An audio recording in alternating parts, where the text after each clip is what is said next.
নমস্কার সবাইকে। আমার এই চ্যানেলে আপনাদের স্বাগত। তো আজকে আমরা শিখবো পাইথনের আর একটা ডেটা স্ট্রাকচার, যেটা হচ্ছে টাপল। টাপেল অনেকটাই লিস্টের মতো সিমিলার, কিন্তু টাপেলের সাথে লিস্টের কিছু ডিফারেন্স আছে। আমরা সেটাকেও আলোচনা করব।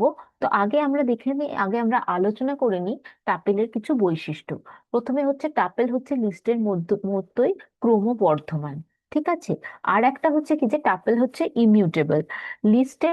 লিস্ট কিন্তু মিউটেবল। লিস্টের মধ্যে যদি কোনো আইটেমকে আমরা স্টোর করি, আমরা কিন্তু সেটাকে রিপ্লেস করতে পারি। কিন্তু টাপেলের মধ্যে আমরা যখন কোনো আইটেমকে স্টোর করব, সেটা যখন কোনো একটা টাপেলের স্পেস নেবে, কোনো মেমরি নেবে, সেটা কিন্তু চেঞ্জ করা যায় না। তাই টাপেলকে বলা হয় ইমিউটেবল। এরপর আমরা লিস্ট আর টাপেলের মধ্যে কিছু ডিফারেন্স দেখে নেব।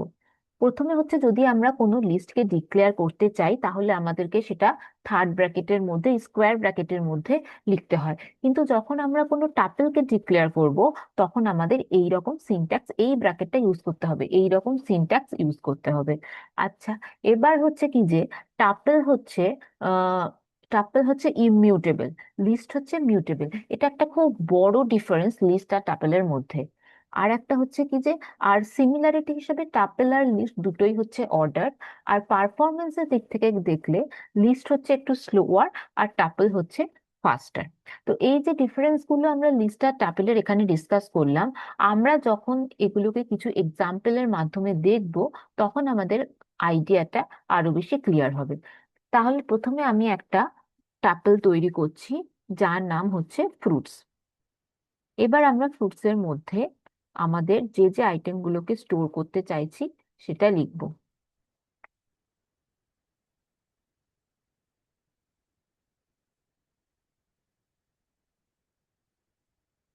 তো এখানে আমরা একটা টাপল তৈরি করেছি, যার নাম হচ্ছে ফ্রুট। তার মধ্যে এই তিনটে আইটেম স্টোর আছে, ম্যাঙ্গো, অ্যাপেল, বানানা।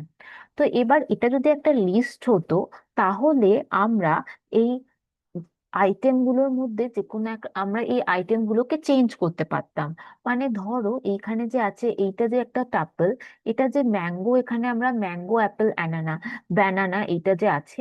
তো আমরা এই ম্যাঙ্গোটাকে রিপ্লেস করে আমরা যে কোনো কোনো ফলের নাম যদি দিতে চাই, বা যে কোনো কিছু যদি দিতে চাই, সেটা কিন্তু টাপেলের ক্ষেত্রে পসিবল নয়। এই ম্যাঙ্গোকে কিন্তু আমরা পাইনাপেল দিয়ে রিপ্লেস করতে পারি না, বা যে কোনো গুয়াভা, যে কোনো ফ্রুটসের নাম দিয়ে, যেটা তুমি প্রেফার করো, সেটা দিয়ে কিন্তু রিপ্লেস করা যায় না। কিন্তু ইন কেস অফ লিস্টের ক্ষেত্রে কিন্তু আমরা যে কোনো আইটেম দিয়ে রিপ্লেস করতে পারি।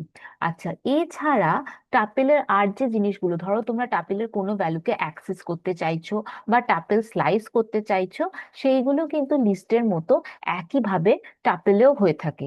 এর লিস্ট আর টাপেলের মধ্যে সেরকম কোনো সেই সিনট্যাক্সের মধ্যে কোনো বিশাল ডিফারেন্স নেই। তোমরা যদি লিস্ট টাপেলকে স্লাইস করতে চাও, বা টাপেলের কোনো ভ্যালুকে অ্যাক্সেস করতে চাও, তাহলে তোমাদের যেভাবে আমরা লিস্ট স্লাইসিং করি, যেভাবে আমরা লিস্টের ভ্যালুকে অ্যাক্সেস করি, ঠিক একইভাবে আমরা টাপেলের ক্ষেত্রেও করতে পারি। সেইগুলোকে তাই আমি আর রিপিট করছি না। তোমরা যদি উম, এই লিস্ট তোমরা যদি টাপেল স্লাইস করতে চাও, বা টাপেলের কোনো ভ্যালুকে অ্যাক্সেস করতে চাও, তাহলে লিস্টের আমার যে স্লাইসিং এর ভিডিও আছে, বা লিস্টের আমার যে অ্যাক্সেস করার ভিডিওগুলো আছে, সেগুলো দেখে নাও। তাহলে ঠিক একইভাবে টাপেলের ক্ষেত্রেও সেম ভাবেই তোমরা সেইগুলো করতে পারবে। আর একটা ইম্পর্টেন্ট জিনিস টাপেলের মধ্যে হচ্ছে, ধরো যদি তুমি কোনো টাপেলের মধ্যে অনলি একটা ভ্যালু স্টোর করতে চাও, তাহলে তোমাকে সেই একটা ভ্যালুর শেষে কমা দিতে হবে। না হলে কিন্তু এরর আসবে। যদি তুমি সিঙ্গেল আইটেম স্টোর করতে চাও, তার শেষে কিন্তু একটা কমা দিতে হবে। এবার আমরা এটাকে রান করে দেখো, এটাতে কিন্তু কোনো রকম এরর আসেনি। এবার আমরা যদি এই কমাটাকে তুলে দিই, তাহলে কি হবে? তাহলে হবে, বাট সেটা কিন্তু টাপেল হবে না। টাপেলের কিন্তু মেন জিনিসটাই হচ্ছে, যদি তুমি সিঙ্গেল আইটেমকে স্টোর করতে চাও টাপেলের মধ্যে, তাহলে এটার শেষে তোমাকে একটা কমা দিতে হবে। এটা হচ্ছে একটা টাপেলের সিনট্যাক্স। ঠিক আছে। তো আজকের জন্য এতটুকুই। আমরা আজকে আলোচনা করলাম টাপল ডেটা স্ট্রাকচার নিয়ে। এর পরের দিন আমরা আরো কিছু পাইথনের ডেটা স্ট্রাকচার নিয়ে আলোচনা করব, যেমন হচ্ছে সেট। এই যে ছোট্ট ছোট্ট জিনিসগুলো শিখে রাখা খুব দরকার। এগুলো আমরা যখন পাইথনের বড় প্রজেক্ট করব, তখন কিন্তু এই জিনিসগুলো খুবই তখন কিন্তু এই জিনিসগুলোর খুবই ইউজফুলনেস তোমরা বুঝতে পারবে। আর একটা হচ্ছে কি, যে কোনো ইন্টারভিউতে লিস্ট আর ট্যাপেলের ডিফারেন্স নিয়ে কোয়েশ্চেন আসেই, তখন তোমাদের কিন্তু এই মিউটেবল ইমিউটেবলের কনসেপ্টটাকে তুলে ধরতে হবে, যেটা খুবই ইম্পর্টেন্ট। ঠিক আছে, ধন্যবাদ সবাইকে আমার এই ভিডিও দেখার জন্য। আমার চ্যানেলে, আমার চ্যানেলটির সাথে থাকার জন্য আপনাদেরকে অনেক ধন্যবাদ। আজকের জন্য এতটুকুই।